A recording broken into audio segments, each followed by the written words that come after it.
Rule number 4, love, joy, and beauty must be our guiding lights. If I'm serious about resisting the dehumanization and the naked pursuit of power, I need to be serious about committing to and holding forth, right? Kind of presenting to others what love, joy, and beauty really look like. People need to see that there's an alternative to the hate and fury and possible violence that is about to be our norm. Okay, love, joy, and beauty can mean different things to different people, so let me just define them really quickly. I'm going to read to you a definition of love that I did not come up with. This was M. Scott Peck, who was a pretty influential psychiatrist and writer and speaker in the kind of mid 20th century. Here it is: the will to extend oneself for the purpose of nurturing another's spiritual growth. That's it.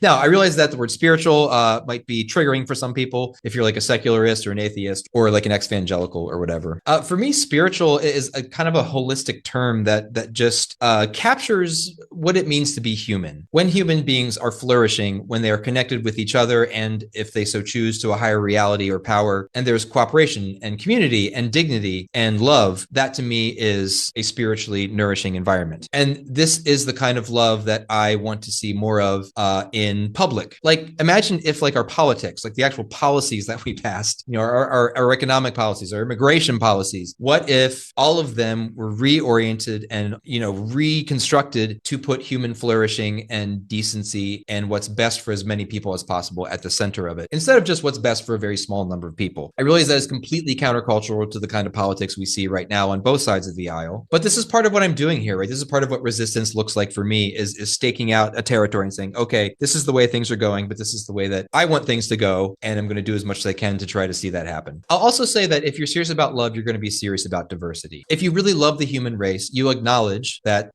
there are different people, there are different races, there are different genders, there are different sexual orientations. If love is serious, it has to put actual diversity into action, right? It has to say, okay, let's create spaces, let's create venues, let's create ways that different people can come together and share how they are different and share how they are the same. Diversity is such a loaded term, but honestly, going forward, I think diversity is a survival strategy. For me, all of the data points to the fact that Donald Trump hates diversity and sees it as a deficit rather than a benefit. And if we're serious about pursuing freedom and dignity, we need to be doing that together, right? We need all hands on deck. So diversity, yes, it's a buzzword, but it's something that actually matters to me. So second, let's talk about joy. We need joy.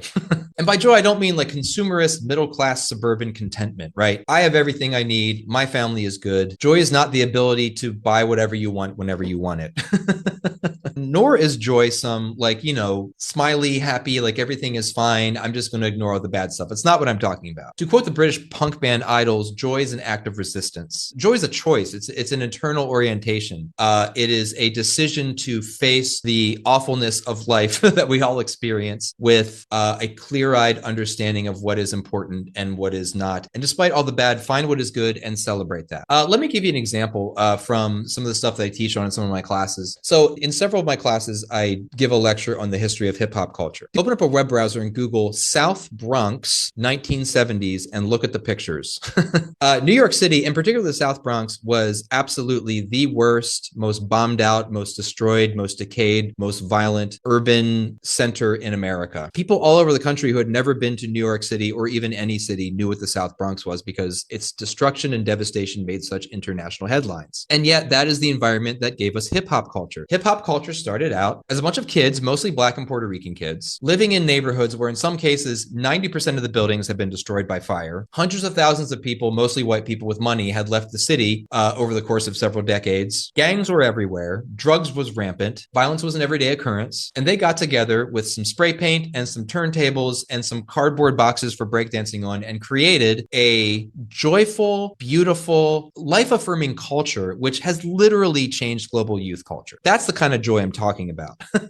Joy that celebrates the beauty and endless creativity of humanity. Joy that spreads laughter. Joy that kind of acknowledges that so many things around us are absurd and ridiculous, and sometimes we just need to laugh at the absurdity and ridiculousness. Third subpoint, beauty is so important. Beauty is not a luxury. It's a necessity, a need. We need to fill our souls with good music and good literature and good poetry and good art and good theater and good film. It's a cliche, but again, beauty is in the eye of the beholder. We all think different things are beautiful, and that's fine. The important thing is, do you value beautiful things? Do you seek them out? And to kind of tie everything in, do you understand and realize that love and joy and beauty, that they all come together, right? right? They're three different things that all tend to come as a package deal. And if we're going to survive a potential threat to our basic humanity, we're going to need things that fill us with warmth and wonder and connection.